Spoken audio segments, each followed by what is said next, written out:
3 que nous allons parler, c'est l'autonomie. Il faut que vous soyez autonome dans votre vie. Soyez au contrôle de votre vie. Tout ce qui se passe, tout ce que vous voulez faire, il faut que ça vienne de vous. Vous faites quelque chose parce que vous l'aimez. Il faut avoir quelque chose que vous faites. Travailler, il faut travailler le peu qu'il soit. Il faut que ce que vous gagnez soit le produit de votre travail. Même s'il y a d'autres personnes qui vous donnent d'autres choses, mais il faut que vous ayez quelque chose que vous faites. Il ne faut pas rester au dépendant de son mari, de son copain, de sa tante, de ses parents qui sont à l'étranger et tout ça. Non, le peu que vous puissiez obtenir en travaillant, faites-le. Parce que quand on dit que le travail, c'est la liberté, ça vous rend libre. Et lorsqu'on travaille, on voit ce qu'on réalise avec la sueur de son front. Ça donne un état de satisfaction. Il faut penser à avoir du temps pour vous-même. Oui, il faut passer du temps avec ses amis, avec la famille, les collègues au bureau, mais il faut avoir du temps pour soi-même pour faire ce que l'on veut. Il faut penser à méditer, réfléchir sur ce qui s'est passé et puis tirer les leçons, noter-les, voir ce qu'on va faire la prochaine fois. Il faut croire aussi en soi. Parce que si on croit, on pense qu'on peut arriver au sommet, nous allons le faire. Parce que Dieu a dit, tout se réalisera selon votre foi. Donc, si vous croyez en vous que vous puissiez faire quelque chose de grandiose, eh bien, vous allez le faire. Eh bien, si vous pensez petit aussi, eh bien, ce sera petit. Il faut vous fixer un but, tout comme pas mal d'entre nous.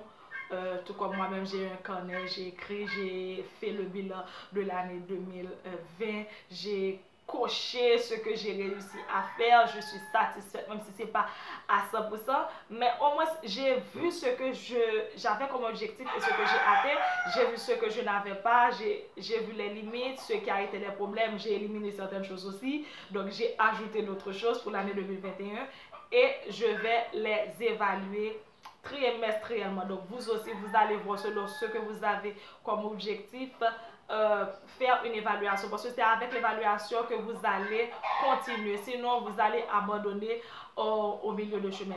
Les gens qui sont heureux, ils ont des objectifs. Et c'est après avoir atteint leur objectif qu'ils sont satisfaits et qu'ils peuvent aussi se fixer d'autres objectifs pour continuer leur vie petit à petit.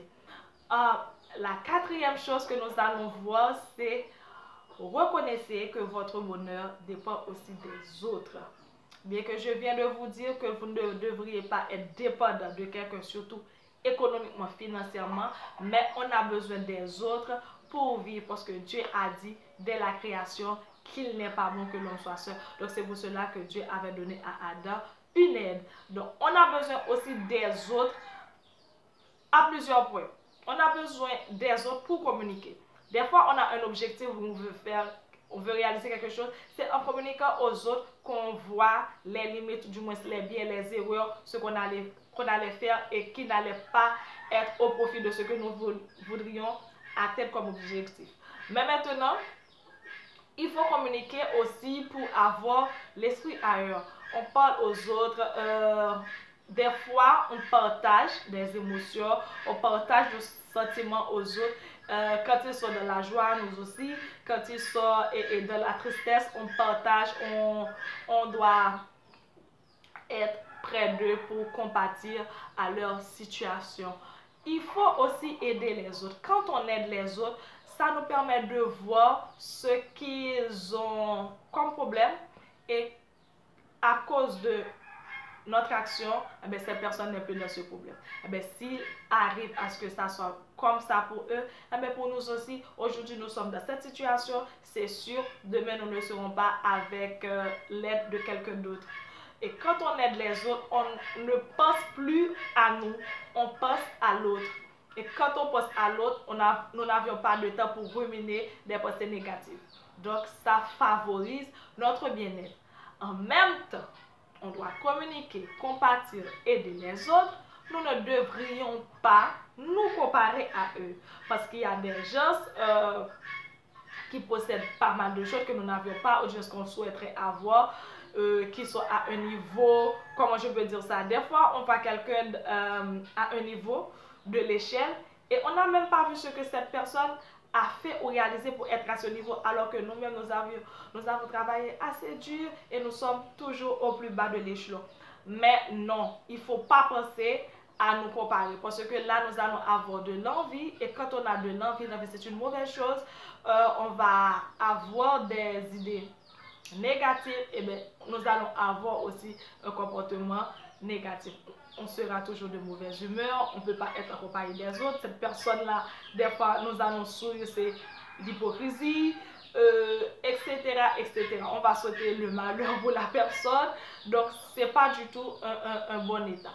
Mais on peut avoir des ambitions, on voit ce que quelqu'un a fait. Si la personne a pu sortir de cet état pour arriver là-bas, et bien moi aussi je le peux. Donc je vais travailler aussi, peut-être demander conseil, voir comment la personne a fait pour arriver jusque-là. Donc, on a besoin des autres. Des fois, on a un projet, c'est un expert qui va nous aider à atteindre cet objectif. Donc, si cette personne n'était pas là, on allait rester dans notre cas et se montrer avec notre idée et puis pas de projet réalisé. Donc, on a toujours besoin des autres. Il faut reconnaître ça pour avancer. Et la dernière chose, la chose optimale, je dirais que je pourrais même inverser ça et lui donner la première place, c'est réclamer les promesses de Dieu sur notre vie. En réclamant les promesses de Dieu sur notre vie, nous allons avoir une grande foi. Et en ayant une grande foi, nous allons avoir une pensée positive. Donc, nous allons être optimistes. Il faut être optimiste. Et avec ces idées-là, on peut faire beaucoup de choses. Donc, pour ceux qui ne croient pas en Dieu, désolé, mais pensez à avoir des pensées positives parce qu'on parle souvent de la loi d'attraction naturelle. Tout se passe ici dans le cerveau, tout ce qui est autour de nous, ce n'est rien d'autre que le produit de notre cerveau. Parce que quand on a un projet, on l'a pensé, on l'a rédigé, on a des stratégies pour atteindre et puis des jours, des mois, années plus tard, ce que nous avions pensé est bien et bien réalisé. Donc c'est la même chose pour tout le monde. Tout ce qui est autour de vous, vous devriez le penser. Vous pensez négativement, et bien le négatif viendra. Vous pensez positivement, et bien on va avoir que des choses positives. Donc ce que je dois vous dire, on aura toujours des problèmes. Le monde est fait de problèmes. Donc je dis souvent à mes amis que je suis née, il y a les problèmes. Je vais partir, il y en aura toujours. Alors pourquoi me tracasser? Il suffit de vivre ce qui arrive sur mon chemin, surmonter et puis passer à autre chose. Hier, j'étais dans ce problème, mais où est-il? Il n'est plus là. Donc aujourd'hui, c'est autre chose. Donc ainsi de suite, ce sera la même chose. Donc pensez à rester positif, réclamez les promesses de Dieu sur votre vie, reconnaissez que vous avez besoin des autres, soyez autonome, choisir un mode de vie favorable, choisir le bonheur, choisir une attitude de vivre le bonheur. Alors, j'attends le bilan dans un trimestre, dans un semestre ou du moins l'année prochaine, comment ça a été votre année 2021. À vous de créer le bonheur. Soyez heureux et créez votre année pour qu'elle soit bonne. Ciao, ciao. Bisous. Mouah.